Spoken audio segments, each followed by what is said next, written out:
So good, so good, so good. New spring arrivals are at Nordstrom Rack stores now. Get ready to save big with up to 60% off Rag & Bone, Marc Jacobs, Free People, and more. How did I not know Rack has Adidas? Because there's always something new. Join the Nordy Club to unlock exclusive discounts, shop new arrivals first, and more. Plus, buy online and pick up at your favorite Rack store for free. Great brands, great prices. That's why you Rack.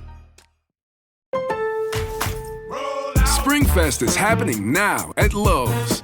Keep the spotlight on your yard with Stay Green Premium 2 cubic foot mulch, 5 bags for $10. Plus, when you want more help indoors, get up to 40% off select major appliances that help you supercharge your chores. Our best lineup is here at Lowe's. Valid to 4/22 while supplies last. Selection varies by location. See Lowe's.com for details. Mulch offer excludes Alaska and Hawaii.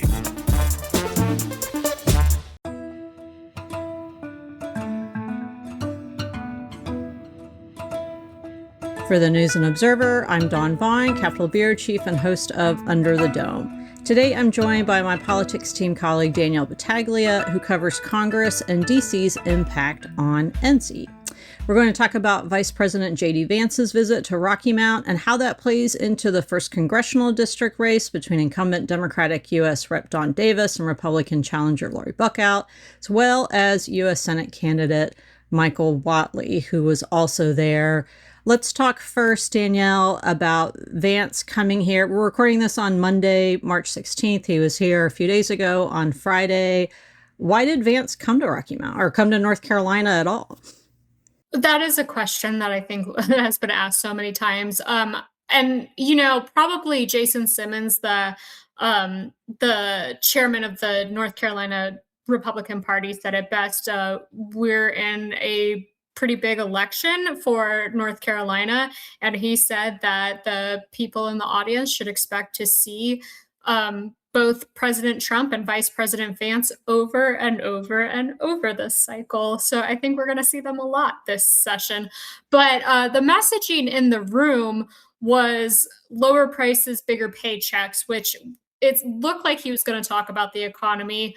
There was mention of the economy. I'm not sure how that lands in the 1st District, especially it's like one of the lower income areas of our state.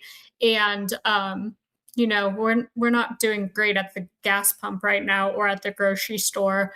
But he didn't really stay on that topic. He mostly talked about the 2026 election. What did he say about the election? So a lot of it focused on the race between Dawn Davis and Lori Buckout. Dawn Davis is the 1st Congressional District representative. 1st District is where he was at. So we were in Rocky Mount, North Carolina. So 1st District's like the Northeastern districts. I think or Northeastern counties. I think there's like 25 counties in that district going into 2026. And he talked a lot about the differences between Representative Davis and Lori Buckout, his Republican opponent. Lori was present at the event and spoke to the crowd beforehand.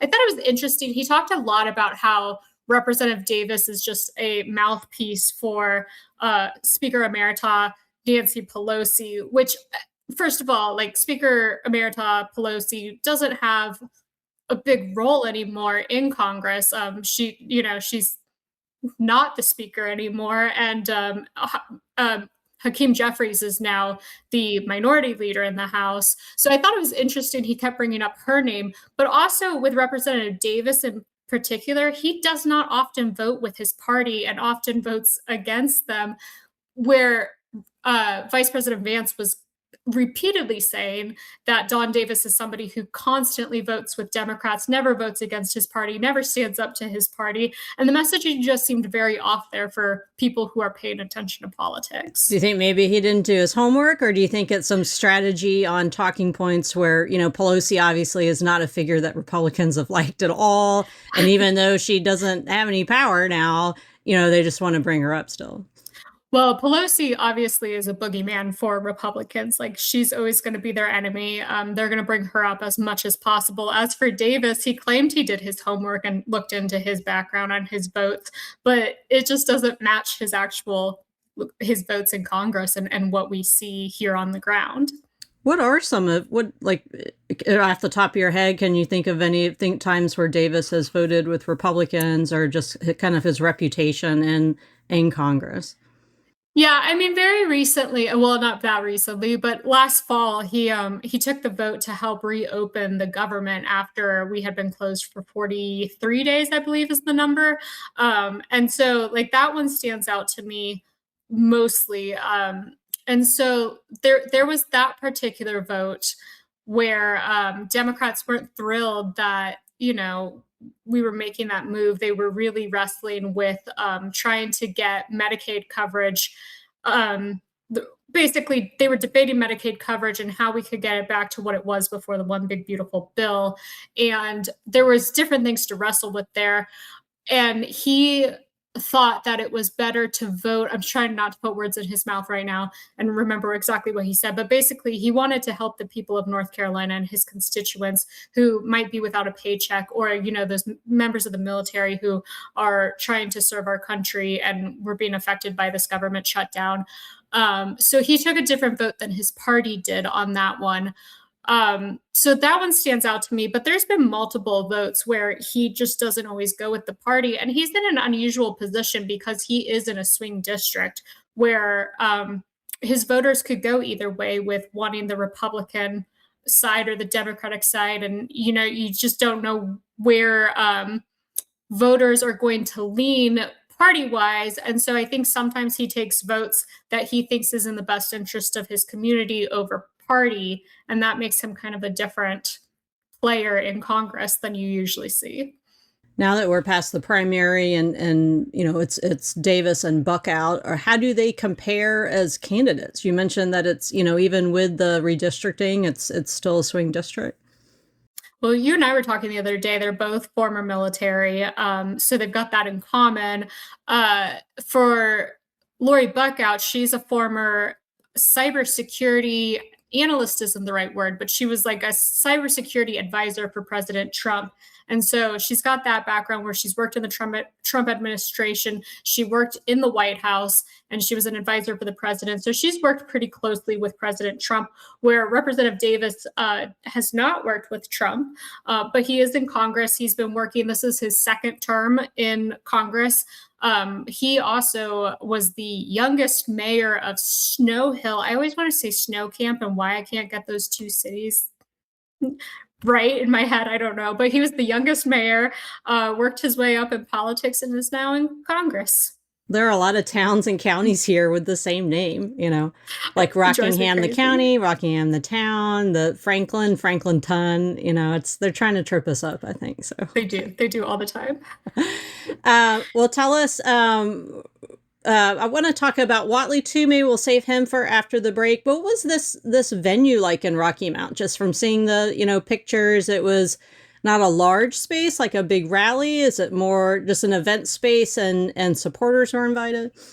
So I got two different takes on this. I walked into the room and it's very tiny. About 200 people could fit inside. I've never been put in this position where they basically looked at us and said, you're either a print reporter or you're a photojournalist, and you have to choose. You can't be both. And so print was put upstairs. Anyone with a camera was taken downstairs. Unfortunately for us that day, we needed to be both because we were short-staffed because of the tournament going on right now. Basketball is a big deal in our state. And so we didn't have photographers with us.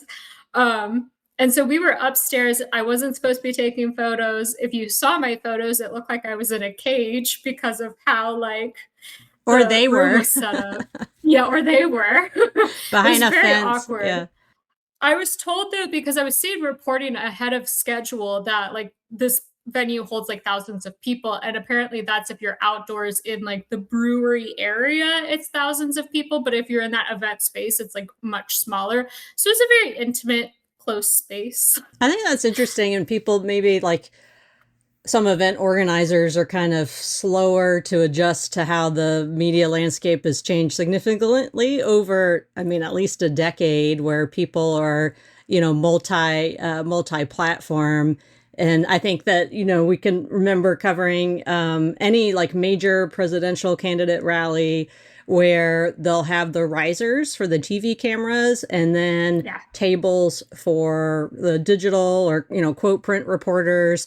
behind them where you can't even see. So you got to get up and walk around to do video. It's very this compartmentalized that is really not always the reality, I guess, now, right? So I think everybody appreciates, that one, understanding like the context of how we cover these, and then what goes into this and kind of the effort it's made when it's a lot of hurry up and wait and then rush when they come out. Hurry up and wait. Yeah. So I feel like I'm trying to remember, there's some it's a military phrase too. A House Republican member, I can't remember who it is right now. And he would walk by the press seats leaving at the legislature and say, it's just like the Army, hurry up and wait. We're going to take a quick break. I'm going to look up who that lawmaker is because I think I just remembered. And then we'll talk about Michael Whatley and the factor of Vance's visit. We'll be right back. Score more with the college-branded Venmo debit card and earn up to 5% cash back with Venmo Stash. Got paid back? With the Venmo debit card, you can instantly access your balance and spend on what you want, like game day snacks, gear, tickets, and more. The more you do, the more cash back you can earn. Plus, there's no monthly fee or minimum balance. Sign up now at Venmo.com/collegecard. The Venmo MasterCard is issued by the Bancorp Bank N.A. Select schools available. Venmo Stash terms and exclusions apply at venmo.me/stash terms. Max $100 cash back per month. This episode is brought to you by White Claw Surge. Nice choice hitting up this podcast. No surprises. You're all about diving into tastes everyone in the room can enjoy. Just like White Claw Surge. It's for celebrating those moments when connections have been made and the night's just begun. With bold flavors and 8% alcohol by volume, unleash the night. Unleash White Claw Surge. Please drink responsibly. Hard seltzer with flavors. 8% alcohol by volume. White Claw Seltzer Works. Chicago, Illinois. You're listening to Under the Dome. I'm Capitol Bureau Chief Dawn Vaughan, here with Danielle Battaglia, who covers Congress and all the federal impact here on North Carolina, including being in Rocky Mount this past Friday for Vice President JD Vance's visit. You had mentioned a lot of it is hurry up and wait. I did look up the lawmaker I was thinking of. It is former House Rep. John Zoka, who said that to reporters when he was leaving a session where I think we were at ease for a while and nothing was happening because we were hurrying up and waiting. You got to ask Vice President Vance a question. Tell us what you asked and what his answer was. Yeah, so I've been covering a lot of the hearings up in Congress with Senator Thom Tillis lately. And one thing he's been very angry about is that he wants answers to what happened with Operation Charlotte's Web, which is the immigration enforcement that went on in Charlotte and some other cities in North Carolina. And one of the things he keeps hearing over and over is that U.S. citizens were arrested, and he wants answers about whether that is true and what happened there. And he sent a 4-page letter to DHS Secretary Kristi Noem. She's not responded to it. So I went ahead and asked Vice President Vance, could he answer that question now? He hasn't gotten a response. We're waiting on that response. Were U.S. citizens detained? And instead of answering me, he told me that he is good friends with Thom Tillis. He doesn't always get along with him, but they're good buddies. And he will make sure that Thom Tillis gets an answer. He'll call him personally. And he also said that if this happened in the last week, the letter went out, which didn't happen a month ago. Actually, it was a month and a half ago. It was probably tied up because Kristi Noem, as we know, was demoted, but that's not the case. So that's not the holdup. So yeah, waiting to see when Senator Tillis gets that phone call. He had it by the time I left the venue on Friday. All right. Well, Senator Tillis, if you're listening to this when it comes out on Tuesday, then you can let us know about your conversation with Vance if that has happened. Let's talk about Michael Whatley. So he was there too. He spoke before Vance, I think you said. Yeah, he spoke before the vice president got there and, talked a lot about, being proud to be able to introduce the vice president, but also about his own campaign. And, what we've seen lately with these these stops by the president and vice president is they turn them into campaign stops. So even though they're official visits, they turn into these like campaign rallies. And that happened with this one with Lori Buckout and with Michael Whatley. And so he was comparing Michael Whatley's record to that of former Governor Roy Cooper, who's running against Whatley in the U.S. Senate campaign to replace Tom Tillis, who we were just speaking of. And so he was talking a lot, again, about Irina Zarutska, the Ukrainian refugee who died in Charlotte after being stabbed on the light rail, and basically saying that it was Roy Cooper's fault that she was released from prison, which we know very complicated, but he had the man who killed her, or is accused of killing her, DeCarlos Brown, had served his entire sentence and was released. But he ended up on this list of people who were released during COVID as part of a agreement with the courts to let people out of prison because of the pandemic so that they could be safe. That was a lot of words to say in one sentence. And so he was basically accusing Roy Cooper of being soft on crime, which we hear a lot from the Republicans, and saying that Michael Whatley cares about you where Roy Cooper does not.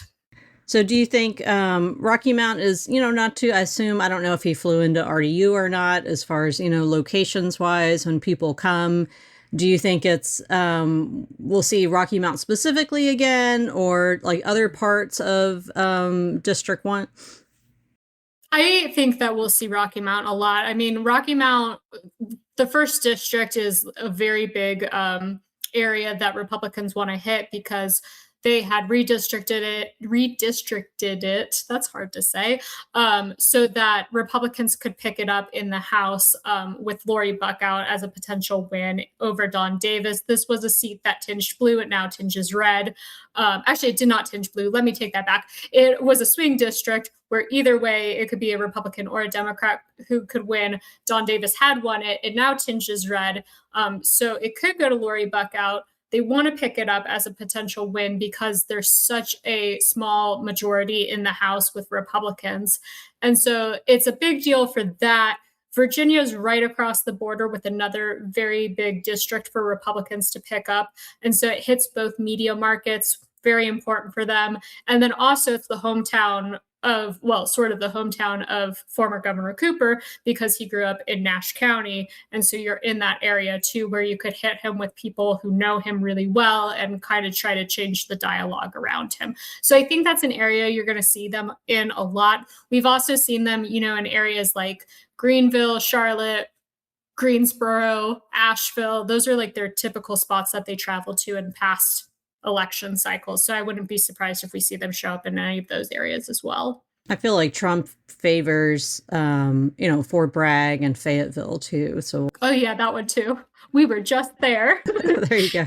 All right. Well, it's almost time to move on to our picks for headliner of the week. Coming up this week at the legislature, to tell people there was a committee. We're recording this on Monday, the 16th. We're expecting, but right now we're under a tornado watch. Not sure about how the weather is going to go throughout the state the rest of the day, but there was the semi-quincentennial committee that was canceled. But it looks like the rest of the week, weather, we probably won't have inclement weather. So on Wednesday, the General Assembly, again, they're out of session, but there are these study committees. There's the House Select Committee on Involuntary Commitment and Public Safety. There's also the House Select Committee on Property Tax Reduction and Reform. I will be at the Property Tax Committee meeting and planning to write even more about property taxes, since that's a pretty big issue this year. I also should have started the show with it. Totally forgot. Tomorrow or Tuesday, as you're listening to this, is St. Patrick's Day. So happy St. Patrick's Day, everybody. All right, let's move on to our picks for headliner of the week. Danielle, I'll start with you. What's your headliner? So another meeting on Wednesday is the confirmation hearing for Senator Markwayne Mullin to replace Kristi Noem as DHS secretary. It's a Senate committee hearing. He's going to basically talk about why he should have boy, he should be appointed. And I don't think he's going to have a problem getting through. Everything I've heard, Republicans are very strongly in favor of him going through and getting this job. He doesn't actually have the background to do this job, but, that hasn't stopped other people in the administration from getting the job. So I expect him to fully get the appointment and the nomination and all that taken care of. But that's something I'm watching pretty closely this week. All right. My headliner, which I kind of alluded to already, is the weather.